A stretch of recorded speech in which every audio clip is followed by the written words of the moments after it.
The stars have baffled humans for millions of years. Humans would look up into the vast darkness with tiny specks of shiny and come to all sorts of conclusions. But in the world of Nirn, in the realm of Mundus, the setting of the Elder Scrolls universe, stars are not simply burning balls of fire millions and millions of miles away. The story of the sun and stars is quite different. If anything, it is more akin to early human mythological explanations of the celestial formations. However, in Mundus, this is the truth. What is up, ladies and gentlemen, and welcome back to FudgeMuppet. My name is Scott, and welcome to our lore video on Magnus and the Magna Ge, and the fallen one you may not know about. So what better place to start than the beginning, the start of all creation, back when Auriel and Lorkhan were having a very stern disagreement, to put it lightly. The Et Arda, the original spirits, had more or less grouped themselves into two camps at this time. The Aedra, or Aedric entities, who listened to Lorkhan and took part in the creation of Mundus, and the Daedra, the other Et Arda, who said nope, and went off continuing to play in the waters of Oblivion.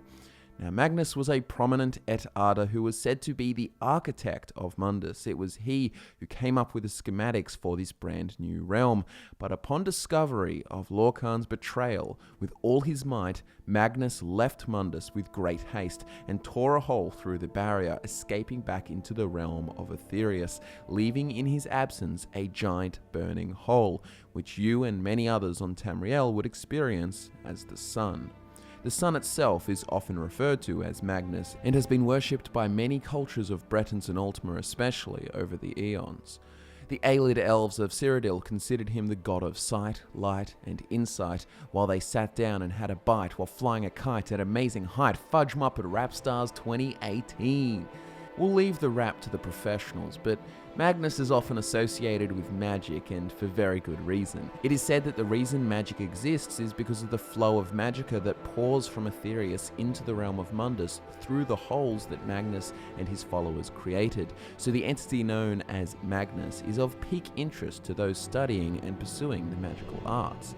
I mean, if you've played the College of Winterhold questline, as I assure you have, you would have been very familiar with the term Magnus, considering the questline revolves around two very important and powerful elder artifacts called the Staff of Magnus and the Eye of Magnus. The Staff of Magnus is, as you would assume, the staff belonging to Magnus, the god of magic and designer of Mundus. Now, this staff served Magnus as a powerful metaphysical battery useful in the creation of the new realm. However, when Magnus fled Mundus after discovering Lorkhan's trickery, it seems that he left his staff behind, a staff that would change hands many times throughout Elder Scrolls history. When the mage wielder of this staff becomes too powerful, it disappears and seeks a new owner, as to not upset the mystical balance. I mean, consider if someone like Ancano got a hold of the staff and was allowed its unbridled use. Then there is the Eye of Magnus. Whether or not this is his literal eye that was lost in the process of fleeing, we will never know. However, it is a powerful artifact that seems to be manipulated by using the Staff of Magnus. At the end of the college questline, the Psijic Order takes it for safekeeping, but before that it seems the Eye of Magnus had been buried beneath Sarthal for eternity. The fateful Night of Tears, where the Snow Elves slaughtered the Nords, was once assumed to be simply a racial attack, trying to root out settlers, but upon further investigation, it would seem that they had an ulterior motive, as the Nords upon building Sarthal had discovered the Eye of Magnus, and the Snow Elves were not too comfortable with these men having possession of such a powerful artifact. We all know how this backfired on the Snow Elves.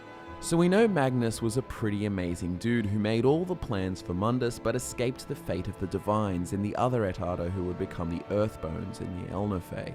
But he was not the only one who escaped. There were a group of Et Arda called the Magna Ge, who were the followers of Magnus, and when Magnus escaped to Aetherius tearing a hole, making the sun, the Magna Ge followed, tearing tiny holes, making the stars.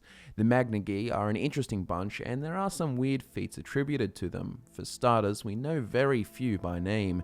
There is Zero Lig, that is, Zero with an X, who was mentioned by Michael Kirkbride out of game, so take that one with a grain of salt, but it was mentioned only in name.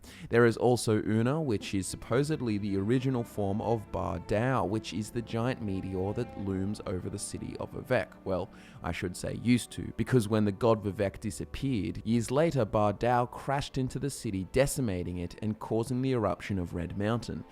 There is also the Blue Star. She is associated with untime events, aka dragon breaks. We did a video on that very recently explaining it all, so you can find a link to that video all about dragon breaks in the description. The Magna Ge are associated with some really weird stuff. Apparently, according to Menkar Cameron, the antagonist of Elder Scrolls IV Oblivion, in his Mythic Dawn commentaries, he explains that it was the Magna Ge who created Mehrunes Dagon in the bowels of Lig. Now, Lig, for those of you who don't know, is also referred to as the adjacent place, which is a parallel version of Tamriel, which can only be reached by moving in what is referred to as non-cardinal directions.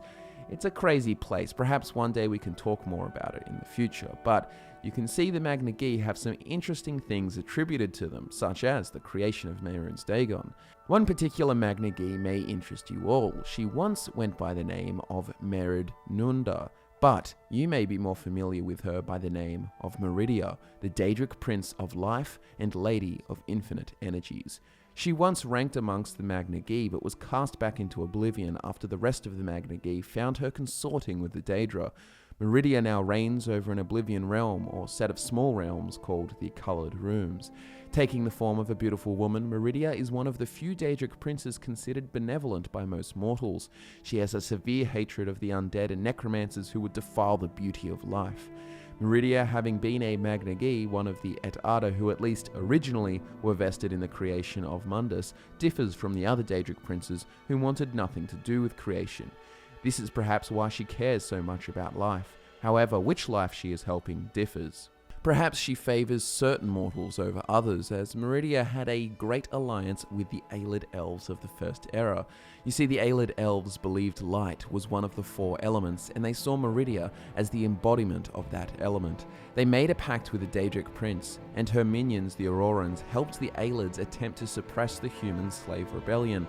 However, that did not go the way the elves would have liked.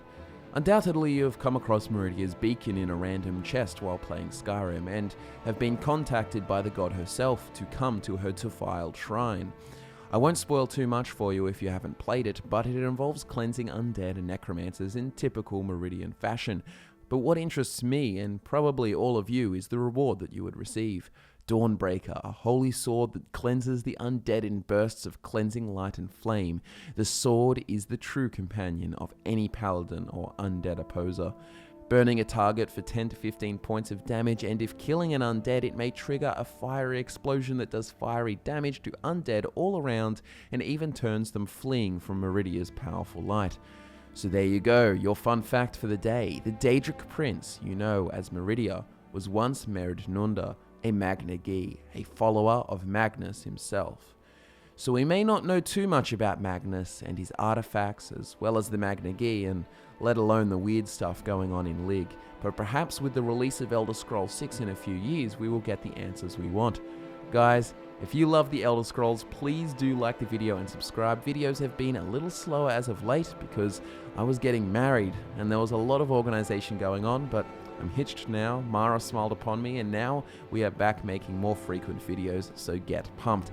Thanks so much for watching, guys. We love you all, and we will see you in the next video to nerd out once again.